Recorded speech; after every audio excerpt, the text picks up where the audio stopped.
encourage, vous le savez, la généralisation et l'acquisition de capteurs de CO2 pour les écoles. Oui, des dispositifs qui facilitent l'aération dans les salles de classe et qui limitent donc le risque de contamination.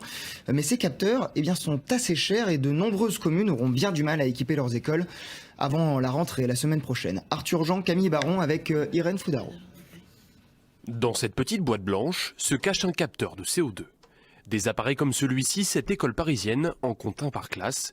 150 au total dans le 9e arrondissement. Donc vous avez d'abord 3 couleurs sur le capteur, donc du vert quand tout se passe bien, du orange et du rouge. Dès que ça passe au orange, les institutrices ont pris l'habitude d'aérer la classe. Un petit boîtier pour limiter le risque de contamination. Coût de l'investissement, 45 000 €. C'est un budget qu'on a, donc c'est une vraie volonté politique de notre part pour pouvoir financer ça sur plusieurs années. Mais oui, c'est clair que c'est un budget et c'est un investissement pour le bien de la collectivité et surtout pour les enfants de l'arrondissement.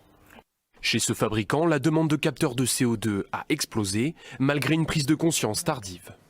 Et la prise de conscience du fait que le virus est dans l'air et peut être considéré comme un polluant de l'air a mis un certain temps. Il y a eu beaucoup de débats et les actions ont encore plus traîné. Donc là, on se retrouve 2 ans après et on commence à se poser la question si on va mettre des sondes de CO2 dans les écoles ou pas. À un peu moins d'une semaine de la rentrée scolaire, le gouvernement travaille toujours avec les collectivités locales sur une solution pour financer l'achat de ces dispositifs.